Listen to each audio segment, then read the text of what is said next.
Okay, welcome back everyone. We're going to be reviewing Priest now for the Journey to Ungoro expansion. Priest, well, disclaimers first, this is pre-release of the expansion, so we're just speculating here on how good cards will be. Could be very wrong. A week into the expansion we find out some of the cards I've said are not so great are actually really strong. And the decks I'm providing here are really just examples to give an idea of like the themes, and the decks also a way for me to understand better what the deck needs. From actually building it, you can see the way things are going. Okay, so Priest has also we're going to be rating the cards on a scale of 1 to 5, both on flavor and viability. And we're going to start with the quest as we have been for all classes. So Priest's quest is Awaken the Makers, and the quest is to summon 7 Death Rattle minions, with the reward being Amara, Warden of Hope. So Amara is a 5 mana 8/8 with Taunt and Battle Cry. Set your hero's health to 40. So that's a pretty ridiculous effect, healing up all the way to 40, increasing your maximum health, which is very valuable for a priest that sometimes might not have much to do in the later turns with their hero power. And obviously for priest, generally having been a control class is going to be it seems like a pretty strong effect on paper, right? This was the first quest we found out about. When we saw this, we thought, wow, 5 mana 8/8 that set your health to 40. This is pretty ridiculous. But unfortunately, I think Priest's quest has been a bit outshone by most of the other quests. The Paladin one, as we spoke about, is kind of very difficult to fulfill, so that might be a different issue. But I think the reward for Awaken the Makers is a little underwhelming, to be honest. I mean, the body itself pretty much just contests the body from the other quests. They are generally all 8/8s, or like Galvadon that adapts and can become an 8/8 at least. So whilst the body is very powerful, the fact that it's a 5 mana, really all that means is in the later turns you're going to be able to play a spell and play it, because you're almost never going to achieve this quest on 5, right? You'd need some pretty ridiculous curve in order to play 7 minions in 5 turns. I'm not entirely sure that this is possible, even just on 6 with some crazy Resurrects and Crystalline Oracle spam. But yeah, so it's definitely going to be it's definitely going to be a slow quest, right? And I think what is going to make or break this quest is whether or not there's enough viable death rattles. And so that's what we're going to have a look at first of all, like figuring out if there's enough viable death rattles, and that's going to tell us how good this quest is. So first of all, we're going to have to look at what Priest is getting in this set in terms of class death rattles, right? So let's look at Crystalline Oracle first. This is one of the first death rattles they released, and it is a 1 mana 1/1 elemental with death rattle. Copy a card from your opponent's deck and add it to your hand. So like half a Thought Steal on a 1/1. So this is essentially the Babbling Book of Priest. We've seen this effect, or we've seen the cards like this in Hunter, and obviously Mage already had Babbling Book. Swashbuckler, it's that effect. The 1 mana 1/1 that steals a card from your opponent's deck, your opponent's class, a random spell, something, whichever one is appropriate to the class. And generally these effects have been pretty decent. Swashbuckler kind of sticks out as the best because it is a pirate and helps with patches synergy in rogue decks. Crystalline Oracle is an elemental, so perhaps there will be some elemental synergy but I don't really see the payoff for an elemental priest, so I kind of doubt that. Only really Blazecaller, the neutral that we'll get to, might be enough motivation, but because it's a neutral, every class has access to it, and I think some of the other classes have much better elemental payoffs than Priest. So yeah, Crystalline Oracle, pretty good card. I think it's probably about a 4 on playability. It's decent in most Priest decks, gives you some value. a little bit of information about your opponent's deck, and at least allows you to get something on the board to contest early, like 1-drops. We're going to see Dragon Priest pretty much going away. They're losing most of their dragons. No Twilight Whelps, and Dragon Priest in general is going to have very weak openings. Only really Northshire Cleric going forward. Okay, and then we have Tortollan Shellraiser. This is a okay. So for flavor, Crystalline Oracle's about a 3. I think they're pretty much copying the effect, just adding Death Rattle. I think it's a decent card. I don't think it's too exciting and too super cool. And then Tortollan Shellraiser is a 4-mana 2/6 with Taunt and Death Rattle. Give a random friendly minion +1/+1. So we've seen effects like this before in cards like Dark Cultist.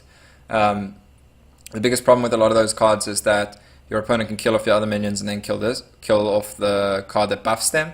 So the Tortollan Shellraiser gets around this by having Taunt, but unfortunately at its stat line, 4-mana 2/6 Taunt is a bit understated in terms of its attack, so it feels like it's not really going to trade into enough from your opponents. Maybe it buffs something else up, but Priest is not traditionally known for having that much on board outside of, Dragon Priest. So I think Tortollan Shellraiser is a good card towards achieving the quest, but if you don't want to go for the quest, I'm not sure this is a card you really want to put in your deck. And if you're putting a lot of suboptimal cards in your deck for the quest, then I think that's a little concerning. So Tortollan Shellraiser, I'm going to give a 3 for viability, because it's totally going to depend on the quest, and it is not that great outside of the quest decks, I don't think. Unless the meta is hyper-aggressive, hyper-zooey, and it's just a lot of small minions that Tortollan Shellraiser will actually trade into, then it could be good, but it doesn't trade very favorably with other 4-drops and other 3-drops even. So yeah, I'm going to give it a 3 for viability and a 3 for flavor. I like the Tortollan. It's cool seeing this new, let's say, they're kind of like a tribe, but they're not actually, they don't have any marker, right? These tortoises that we've seen everywhere in Unguro. So, thematically, they're quite interesting. Makes sense as well for it to have Taunt and stuff like that. So, yeah.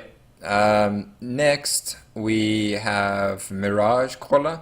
So this is a 3-mana 2/3 Battle Cry. Choose a friendly minion, summon a 1/1 copy of it. So on its surface value, this doesn't look like it is a death rattle towards helping the priest quest, but actually it's pretty good for helping the priest quest if you can hit it on another death rattle minion. So if you can hit it on Crystalline Oracle, if you got something like Crystalline Oracle Coin Mirage Caller, Crystalline or Mirage Caller after your Tortollan Shellraiser, something like that, you can actually get a lot of very good value out of Mirage Caller towards the quest, because importantly the quest is to summon 7 death rattle minions. So if you get them from other effects like Mirage Caller or Mirage Caller's bigger brother Herald Village, then they will still count towards the quest. Or if you get them from effects like Resurrect and Onyx Bishop and stuff like that. So I mean, this effect wasn't all that powerful before when we saw it in Herald Village, but that card's biggest problem was that generally Priest didn't have multiple things on board they wanted to hit, so it was very greedy to expect that you'd get multiple good activations from it, and it was also 6 mana. So Mirage Caller is much easier to play alongside the cards you want to play, especially in the late game. Let's say you need one more or 2 more death rattles to fulfill the quest. You can play something like Tortollan Shellraiser plus Mirage Caller, or Crystalline Oracle plus Mirage Caller, or Mistress of Mixtures plus Mirage Caller, and that gives you some defensive assistance, and also obviously in the case of something like Mistress of Mixtures, it can give you some heal, which might well be important. And on its base, Mirage Caller is essentially a 3-mana 3/4 with Split Body, which is pretty good.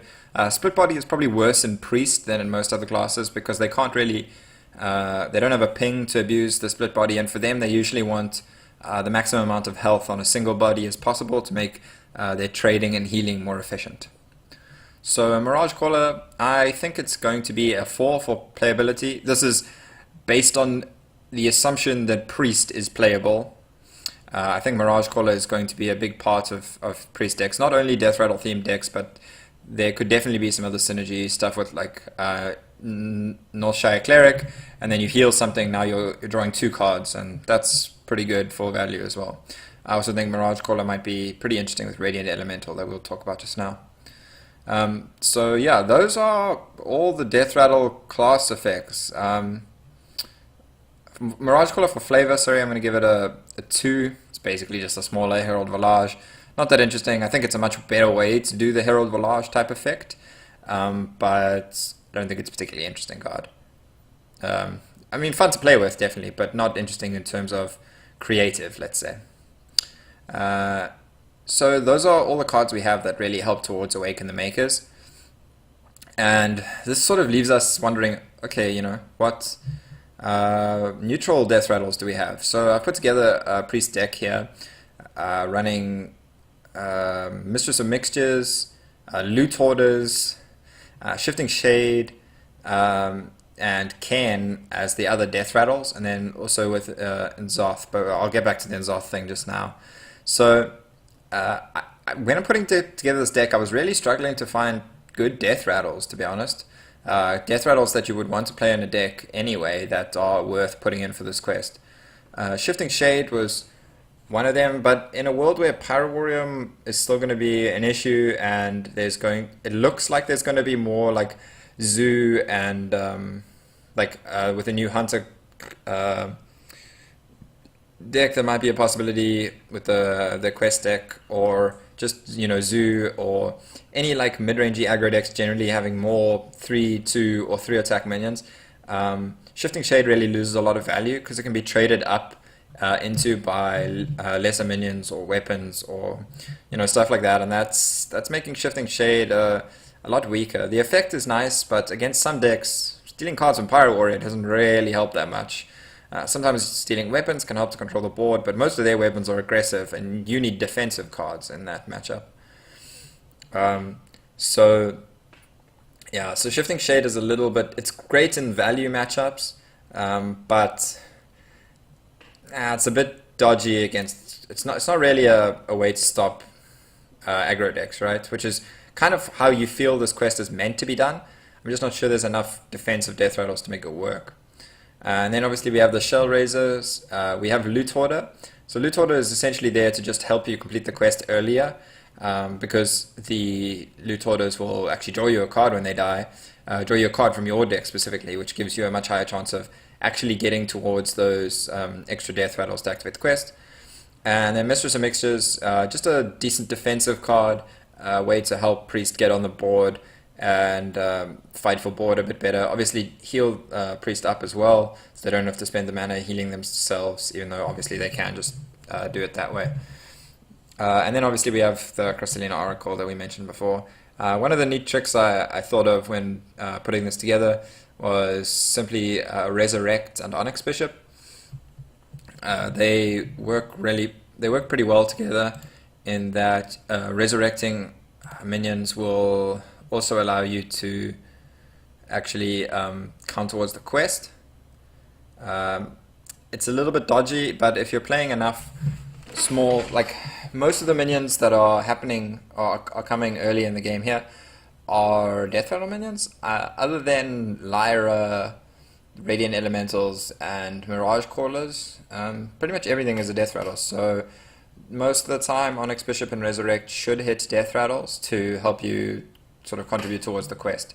And they're kind of a way of doing that. We have Cairn for some extra late game value, a single Dragonfire Potion for just some board clear. Sometimes it doesn't matter if you kill your opponent's, if you kill some of your stuff, if it does at least have some kind of Death Rattle effect that you can benefit from.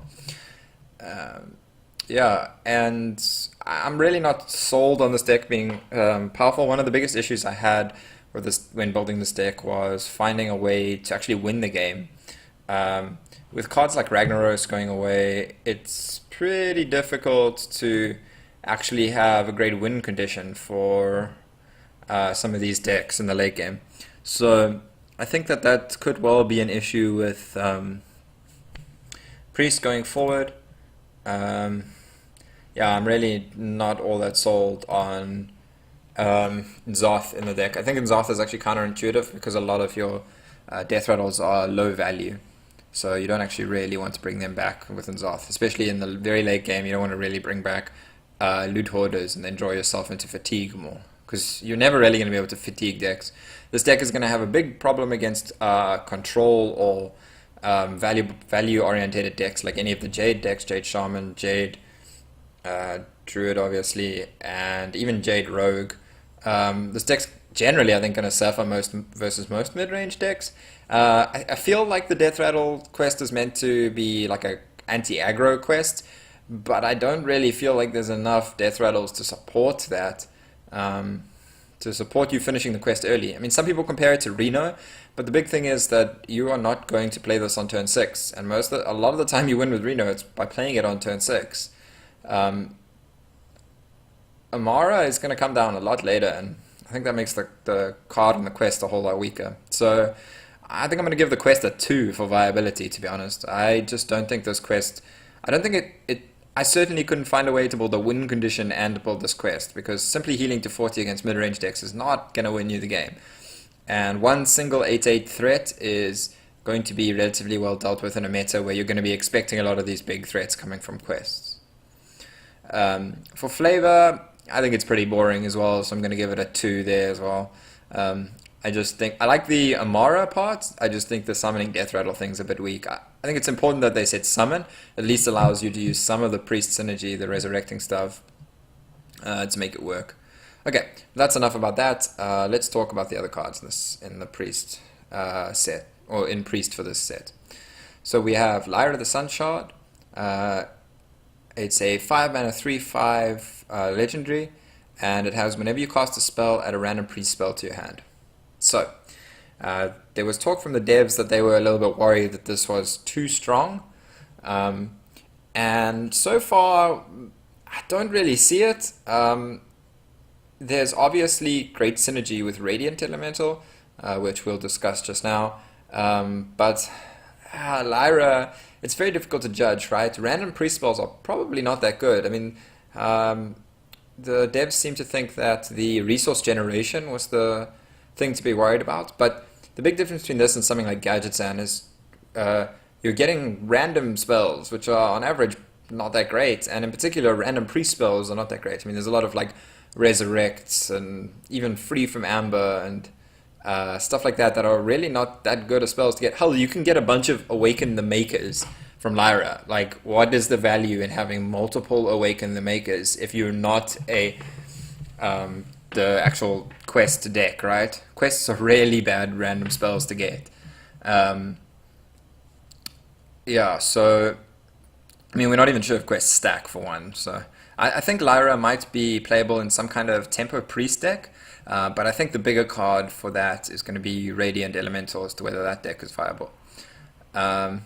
So for Lyra, I'm going to give it a 3 for viability. I think it's a difficult card to judge. I think that there is a deck that exists that makes use of Lyra. I think that might be better than the quest deck, which is why I'm rating it a 3 above the quest. And for flavor, I'm going to give it a 5. I really like the concept of, like, whenever you cast a spell, getting stuff. I really like that concept. I mean, a big fan of playing with Gadgetzan before in Miracle Rogues. So yeah, I'm going to give it a 5 for flavor. I just think that I don't like the random part of it. That's an issue, but I like the concept overall, and putting that in a class is a nice way to do that. So next we have Radiant Elemental. So we've spoken about this card a fair bit, and here's why. Radiant Elemental is a 2 mana 2/3 elemental with your spells cost 1 less. So it's essentially a Sorcerer's Apprentice with its attack and health reversed. This is a very strong effect in Priest though. Priest does have a lot of 1 mana spells. Stuff like Power Word Shield is really strong. Binding Heal, which we'll get to. But there's a lot of spells that they can cast for free on the back of this. Playing this on turn 2 into Power Word Shield, and you have a 2/5 that draws you a card, and then on future turns your pains and deaths are cheaper, so it allows you to tempo out a lot better, which is why I was sort of alluding to a tempo-based priest, we might see. I mean, I kind of feel Radiant Elemental is too strong even not to include in the Death Rattle Priest, even though that deck really didn't have that many spells, but something like Radiant Elemental Resurrect is a good tempo play, maybe on turn 3. So yeah, I think that Radiant Elemental might well be playable. I think it's probably one of the best priest cards from the set, if not the best, other than maybe Lyra, who's quite hard to judge at this stage. So Radiant Elemental, its stat distribution as well is better for priest than if it was a 3-2, just like Sorcerer's Apprentice. So I'm going to give it a 4 for viability, probably the best priest card in the set, I think, and a 2 for flavor, simply being a Sorcerer's Apprentice. It's nice that another class gets that effect, but it's not that creative, right? Okay, so next we have Binding Heal, a card we spoke about a little bit when talking about Radiant Elemental. So this is a 1 mana spell. It reads Restore 5 health to a minion and to your hero. So it's kind of like Flash Heal, except that you can't target enemy minions or your opponent's face when you have maybe like Orkanai, Soul Priest out, right? So that's sort of the way that this looks on paper. Strictly better than Flash Heal, but I'm not actually sure it is. It might be really good with stuff like Total and Shell Razor to heal that up. If you can get these big health minions on board that you can heal up with Binding Heal, also healing your face. I think one of the priest decks that might be able to use this is Purify Priest. So there's a few neutral cards we've seen in the set as well, though, with the can't attack thing. There's a 3 mana 4/8 that can't attack. That might well be a way to actually build priest with binding heals to really outvalue your opponent. Make sure they basically can't go face, they can't trade, and if you can taunt up your your cheap big minions, or you can purify them to allow them to attack, or silence, or Cabal, Song Stealer. And I think silence is actually going to be a relatively powerful effect going forward from the other cards we've seen in the set and the other mechanics that seem popular in other classes. So I think that Binding Heal might see play in that deck, or maybe in just a tempo deck to heal a minion mostly, and then the health you get is just sort of a bonus in that case. I think a lot of the times people play Binding Heal, it's actually not going to heal themselves for 5 or more. Obviously control decks would like it, because you don't have to make the choice of flash healing your minion or your face to keep yourself alive. So Binding Heal is, I think, a 3 for viability. I think it's a bit awkward that you actually can't target minions. I think it's worse than Flash Heal in that sense, because of the power of the Orkanai Flash Heal as a removal tool.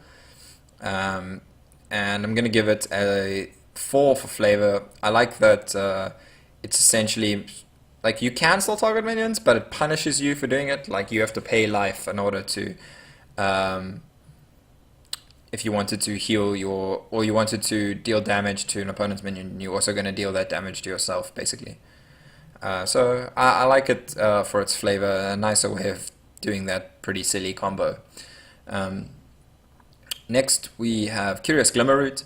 This is 3 mana 3/3 with Battlecry. Look at 3 cards, guess which one started in your opponent's deck, and get a copy of it.